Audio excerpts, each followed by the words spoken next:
Olá, eu sou Nídia Linhares, criadora da Sopro, e hoje eu vim falar sobre o eclipse solar que acontece na madrugada do dia 20 de abril no signo de Áries. E esse eclipse marca, claro, o início da lunação em Áries, uma lua nova, com muita potência, muita intensidade, a gente vai entender por quê. E olhando o mapa do momento do eclipse, eu vi que Júpiter vai estar em conjunção com o Sol e a Lua. Júpiter em Áries também, e a gente pode ver essa proximidade de Júpiter como uma coisa bastante positiva, bem auspiciosa, porque Júpiter é o grande benevolente e nos traz expansão, entusiasmo, alegria e fé. Essa conexão com a nossa fé e como está em Áries, da gente acreditar na gente mesmo, na nossa força, na nossa coragem, isso é bastante positivo. Mas temos a presença ilustre de Plutão, bastante forte no mapa, porque ele vai estar em quadratura com Sol e Lua. E a gente pode ver a presença de Plutão nessa tensão com Sol e Lua como um marco desse novo ciclo de Plutão. Quem quiser saber mais sobre esse novo ciclo e sobre uma visão mais espiritual de Plutão, eu recomendo um vídeo que eu fiz sobre ele com uma leitura do Danny Rudger. Eu vou deixar aqui no card para vocês verem. Os planetas que estão em quadratura no mapa, eles não podem ser ignorados. Não tem como a gente não olhar para as questões plutonianas para a gente iniciar esse novo ciclo. E como vocês sabem, o efeito de um eclipse ele dura de 2 a 3 meses, dependendo do impacto no seu mapa, até um pouco mais. Então veja no seu mapa se você tem algum ângulo ou então planetas importantes como Sol e Lua nos últimos graus de Áries ou primeiros de Touro, que aí fazem conjunção com o Sol e a Lua, essa lua nova, ou então nos últimos graus de Capricórnio, nos primeiros de Aquário, que é onde está Plutão. E uma das interpretações que a gente pode trazer para essa quadratura de Plutão com o Sol e Lua é que Plutão entrou num signo que é bastante social, que tem uma visão do coletivo, onde o ego fica em último plano, onde a gente olha para o macro e onde existe uma preocupação em quebrar padrões e a gente olhar para o bem comum, enquanto que Sol, Lua e Júpiter também estão fortalecendo o individual, o ego. E esse é um tema que tem aparecido nos últimos trânsitos importantes, eu tenho trazido aqui nas leituras e isso continua mais relevante do que nunca, onde tem Plutão ali trazendo até um olhar político também de transformação, de olhar para a democracia, para a justiça social, que é Aquário, e essa força do eu, que precisa também levar em conta o todo, o fato de estarmos inseridos numa sociedade. E eu trouxe uma leitura para a gente da Liz Green sobre Plutão, que ela traz um olhar psicológico e falando dos trânsitos também, para nos ajudar a entender esse momento. Mas antes disso, eu queria falar sobre uma ponte muito positiva que tem no mapa desse eclipse, que é Saturno. Por incrível que pareça, Saturno está nos ajudando nesse eclipse, porque ele faz aspectos muito harmoniosos com os nodos, que são pontos muito fundamentais no momento do eclipse. Então Saturno faz um sextil exato com o nó do norte e um trígono com o nó do sul. E essa força, essa harmonia de Saturno nesse momento, no signo de Peixes, nos indica como é importante a gente passar por esse processo de individuação, que a gente se entender como um ser único, que fala muito de Saturno e tem a ver com Áries nesse sentido, né, da gente se entender como um eu, mas a gente se perceber inserido numa sociedade com todas as questões de coletivo e também da questão da compaixão, porque Saturno está em Peixes. E por esse lado mais coletivo, Saturno também faz parte, porque ele é o corregente de Aquário. Então ele tem esses dois pés, o pé no eu, nos meus limites, na minha estrutura e também na estrutura do coletivo, do social. Vocês percebem como esses chamados para a igualdade, para a justiça e ao mesmo tempo para a nossa força individual, sem nos esquecermos da compaixão e da transcendência, é um tema que está vindo já há um tempo, né? E esse eclipse ele só traz isso à tona, ele é um catalisador. Então agora eu vou ler alguns trechos do livro Astrologia do Destino, da Liz Green, que é maravilhoso, inclusive recomendo, e ela fala bastante sobre Plutão e mitologia, e eu vou trazer aqui o que ela fala das qualidades desses momentos importantes de trânsitos de Plutão. E ela diz assim: algumas vezes ocorre uma enorme liberação de energia que acompanha os movimentos de Plutão. Coisas que estavam há muito tempo adormecidas ou que morreram prematuramente na vida são ressuscitadas e irrompem de repente. Outras vezes são as paixões que criam essa irrupção, e essa liberação de energia pode ser imensamente criativa. Porém, esse tipo de experiência, apesar de tardiamente se perceber o seu valor, é frequentemente doloroso, frustrante, desconcertante, desorientador e assustador. e raramente acontece sem alguma espécie de sacrifício ou perda, voluntária ou involuntária, ou sem alguma espécie de confrontação com aquilo que é mais brutal e injusto na vida. Como a gente bem sabe, quando a gente fala de trânsitos de Plutão, isso não é nada fácil, não é nada leve, porque vem acompanhado de dor, sim. Tem o seu lado sublime e seu propósito maior dessa semente, como Daniel Rudhyar fala, desse renascimento, mas quase sempre é um processo que é percebido com muito sofrimento e a sensação que a gente pode ter durante esses trânsitos é como se uma força maior da vida, do destino, destruísse muitas coisas que são importantes para nós e a gente fica sem saber para onde ir. Mas lá para frente a gente enxerga que essas coisas realmente precisavam morrer. E ela continua dizendo: até mesmo os corajosos escorpianos, que são regidos por Plutão e por isso possuem um pressentimento inato da deusa necessidade e da inevitabilidade das origens e términos erigidos sobre os cadáveres de desmembrados pretéritos, não estão imunes ao receio natural do ego com relação àquilo que é excessivamente poderoso e não pode ser aplacado nem pela vontade nem pela razão. Morte e paixão deixam mudanças irrevogáveis atrás de si, seja num nível físico ou psíquico, e o que findou não pode ser reposto de novo. É interessante ela falar que por mais que as pessoas de Escorpião tenham uma fluidez maior para lidar com esses processos, é assustador, porque o ego quer se apegar, claro, ao que a gente já tem, é o que é conhecido e que a gente está aparentemente satisfeito com isso. Então é muito doloroso ter essa força implacável que de repente vem e implode todas as nossas estruturas. E ela continua: embora se possa saber que a vida retornará revigorada em uma nova forma, mais rica e mais vital, não obstante, a coisa que atingiu seu término designado sofre na morte, e ela mesma jamais há de voltar à vida. Angústia, medo e profunda aflição quase sempre acompanham essas mortes. E seja qual for a parte de nós que passa por essa transição, nós a vivenciamos no íntimo como se fosse a totalidade de nós, se estivermos inteiramente conscientes dela, identificando-nos com ela e com seu sofrimento. E eu quis trazer essa leitura hoje, depois daquela outra bastante luminosa do Daniel Rudhyar, porque a Liz Green nos traz um aspecto que é muito real, que é da nossa humanidade, que é do sofrimento. Por mais que seja por um bem maior, que a gente sabe que vai nos fazer bem lá na frente, existe o sofrimento, sim. Isso nos traz, é claro, muitos sentimentos difíceis de lidar. E como ela diz aqui, a mente discorre animadamente sobre transformação e renovação, mas alguma coisa no fundo ainda questiona: o que acontecerá se não houver renovação? Como poderei confiar em algo que não posso ver nem compreendo?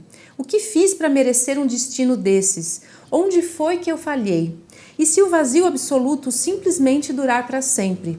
Qualquer experiência de depressão profunda traz consigo a forte sensação de que nada vai mudar jamais. Por isso, talvez nos fosse apropriado, juntamente com afirmações animadoras sobre a potencialidade futura inerente aos movimentos de Plutão, reconhecer também a marca de uma iniciação no irrevogável e de uma necessidade de reverenciar legitimamente a depressão e o desespero. Empatia e respeito pelo processo de morte de outra pessoa, literal ou metafórico, é uma necessidade presente com Plutão. Eu adorei esse trecho porque ela traz, como eu disse, esse olhar bastante humano, que é o do sofrimento. Pois às vezes a gente pode entrar nesse discurso, né, que pode caminhar até para uma positividade tóxica, de que é tudo para o seu bem, tudo vai ser o melhor e tudo mais. E por mais que no fundo seja isso mesmo, a gente negligencia o que a outra pessoa está sentindo ou o que nós estamos sentindo. Quando tem esse questionamento que ela diz, né? Onde foi que eu errei? O que eu fiz para merecer isso? Acolher esses sentimentos e entender que eles são legítimos e atravessá-los é um caminho bastante precioso e aprender a respeitar isso no processo de outras pessoas, sem desdenhar e achar que isso é menor e que o importante é o que está lá na frente. Viver esses sentimentos também faz parte de um grande aprendizado de Plutão. E ela continua dizendo: a morte deixa todo mundo constrangido. Mesmo na profissão médica, a questão de contar a uma pessoa ou à família dela que ela está morrendo é um assunto desagradável e não é de se surpreender que muitos médicos estejam mal preparados para esse confronto. E o caso não é diferente num nível interno, pois o cheiro da morte íntima desenha os próprios temores de uma pessoa. Através dos buracos e frestas da consciência, através das angústias e erupções emocionais e incontroláveis de uma pessoa e de suas fobias e fantasias compulsivas, em que o ego é inundado por alguma coisa diferente, vai se caindo, cada vez mais, despido de pretensões em cada uma das entradas. Isso é conhecido no mundo analítico como o rebaixamento do limiar da consciência, que ocorre através dos sonhos, das fantasias, do delírio, da paixão e até mesmo de deslizes verbais e de inexplicáveis omissões e amnésia. As entradas prediletas de Plutão são, eu acho, os vulcões, onde algum evento aparentemente insignificante desencadeia uma grande torrente de estranha e muitas vezes terrível ira, ciúme, ódio, medo ou fúria homicida, que revela que não somos tão civilizados como parecemos. O vulcão tem quase sempre uma posição determinada onde quer que Plutão se encontre no seu mapa. Nossa, como é esclarecedor esse olhar que ela nos traz da psicologia para a gente entender alguns momentos onde a gente mesmo não se reconhece em algumas palavras, atos ou sonhos, pensamentos que de repente vêm aparentemente do nada, mas que estavam ali dormindo e que é uma forma de Plutão abrir essas brechas e promover essa mudança. Mas normalmente, se a pessoa não tem consciência ou não tem esse conhecimento, tudo parece muito estranho e muito doloroso. E ela diz: podem-se fazer algumas eruditas conjecturas a respeito da natureza dos desejos reprimidos de Plutão. Além dos desejos, pode-se incluir lembranças, experiências de grande intensidade emocional que são esquecidas juntamente com seus objetos. Assim, largas fatias de infância caem debaixo da faca do censor, fatias estas que revelam o rosto selvagem do jovem animal lutando por autossatisfação e pela sobrevivência. Juntamente com o veneno, potencialidades também podem ser reprimidas, para não dizer que uma coisa poderia desencadear a outra. A criança que está sujeita à fúria possessiva da mãe ou ao gélido desinteresse do pai, cada vez que se senta para brincar com a massa de argila ou tintas e comete a afronta de recolher-se à sua própria psique individual, irá crescer e se tornar o adulto sem criatividade que, por alguma insondável razão, não consegue sequer levar o lápis ao papel, preferindo, ao contrário, viver no crepúsculo cinzento de uma vida sem brilho e sem expressão, com inveja de todos os que sabem se expressar melhor, em vez de arriscar-se a recordar o preço pago por aqueles esforços criativos iniciais. A criança que atrai para si o ciúme dos pais por ser inteligente, bonita e independente demais, vai se transformar no adulto que sabota a si mesmo toda vez que está na iminência de ter sucesso na vida, em vez de arriscar-se a terrível competição com os pais, sem o apoio dos quais ela não pode viver. E realmente, quando a gente fala de Plutão no nosso mapa, é importante a gente olhar as nossas lembranças de infância e de adolescência e ver questões que estão reprimidas e, como a Liz Green diz aqui, muitas potencialidades que são abafadas por conta das questões, dos medos e dificuldades. E como isso é difícil para a gente, porque afinal esse foi um mecanismo de sobrevivência, de defesa, e que agora a gente precisa se desvencilhar dele. E ela diz: não se quer interromper a monotonia, o esquecimento, mesmo que isso signifique que o surgimento ou desenvolvimento de um talento nascente será sacrificado. Essa atitude é melhor e mais fácil do que enfrentar os sentimentos violentos dos pais, dos irmãos e de si mesmo. Mais tarde, frequentemente sobre os trânsitos e progressões relacionados com Plutão, nos lembraremos do que havíamos esquecido, do medo, do sofrimento, do desejo e da raiva. Então, é preciso fazer um retorno ao mesmo lugar, passando pela mesma depressão, angústia e desgosto por si mesmo. No entanto, a jornada posterior é mais uma espiral do que um círculo, pois é a criança dentro do adulto quem recorda, e o adulto poderá, talvez, ajudar a criança a suportar e a controlar o sofrimento. Ela acabou de descrever aqui os processos de psicoterapia que quem faz sabe exatamente o que acontece nesses momentos, onde a gente precisa revisitar, precisa lidar com essas emoções, mas que agora, como adultos, a gente consegue acolher essa criança e atravessar por tudo isso, por mais doloroso que seja. Principalmente agora, quem está tendo Sol, Lua ou Ascendente em conjunção com Plutão sabe exatamente do que ela está falando. E continuando, a Liz diz: Plutão puxa as coisas para dentro do seu reino oculto e é, em certos aspectos, uma imagem da introversão da libido ou da energia psíquica. Ou, dito de uma outra forma, Plutão, como imagem das escuras raízes maternas da psique, está eternamente nos arrancando da vida, de volta ao útero da mãe, para o renascimento ou morte. O puxão regressivo da depressão, da apatia, da perda de energia, do desespero e das fantasias de morte são os componentes emocionais dessa pressão constante para regressar e retornar à mãe.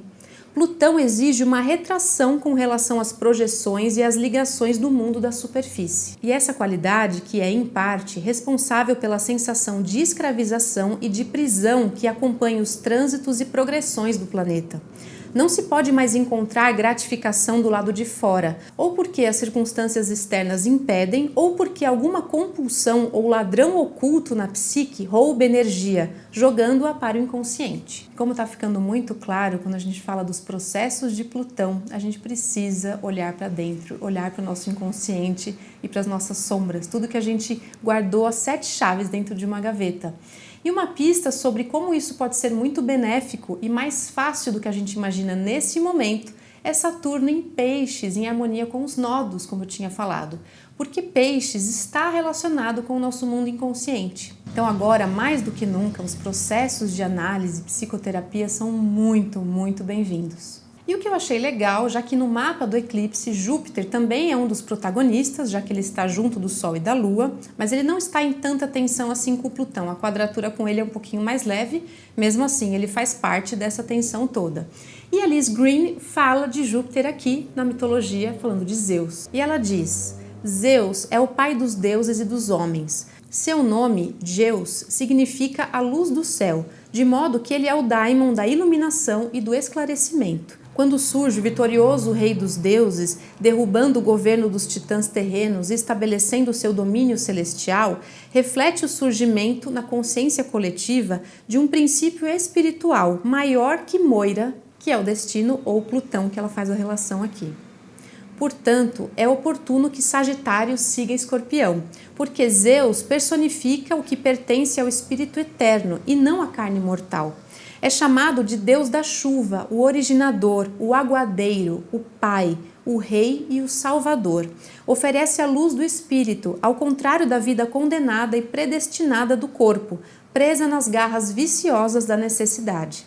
Esta, no meu entender, é a visão básica de Sagitário, a incessante procura de um espírito que transcenda o destino e a morte. Não é muito providencial essa relação que ela faz de Plutão com Júpiter e como Júpiter, regente de Sagitário, ela traz essa questão de que Sagitário é o signo que vem logo depois de Escorpião. E essa questão espiritual fica mais uma vez forte com Saturno em Peixes. Mas é claro que o fato de Plutão estar em quadratura indica que é inevitável que a gente olhe para essa questão da moira, do destino, da necessidade, para poder fazer a transcendência. Isso não pode ser ignorado ou pulado. E uma outra interpretação que a gente pode trazer para esse momento, como Plutão está como protagonista ali, ele que está iniciando um novo ciclo de mais de 20 anos no signo de Aquário, é importante a gente ver como estão as nossas sombras em relação às questões sociais, do coletivo, do que a gente está ignorando, de olhar para fora, olhar para o outro. E como Aquário também rege as novas tecnologias, mídias sociais e tudo que for avanço da tecnologia, inteligência artificial, que é um tema que agora está aparecendo bastante, não por acaso, é muito importante a gente olhar como que a gente lida com esses recursos, se é de uma maneira compulsiva, inconsciente, ou então se a gente percebe quais são as potencialidades dessas tecnologias e também os perigos. Tudo depende de como a gente usa. E Saturno em Peixes nos lembra que esse discernimento de como fazer uso, por exemplo, da inteligência artificial, de tecnologias, redes sociais e tudo mais, é de a gente olhar para o bem comum, de ter uma visão compassiva. Se isso caminha na direção da compaixão, do coletivo, do bem maior, isso é muito bom. Mas se traz segregação, sofrimento e desigualdade, isso não é bom. Espero que vocês tenham gostado dessa leitura. Coloquem aqui nos comentários quem está passando por trânsitos ou progressões importantes com Plutão. E eu desejo que através da força desse eclipse a gente consiga, através de um amparo espiritual, olhar para as nossas sombras e atravessar o que a gente precisa para renascer.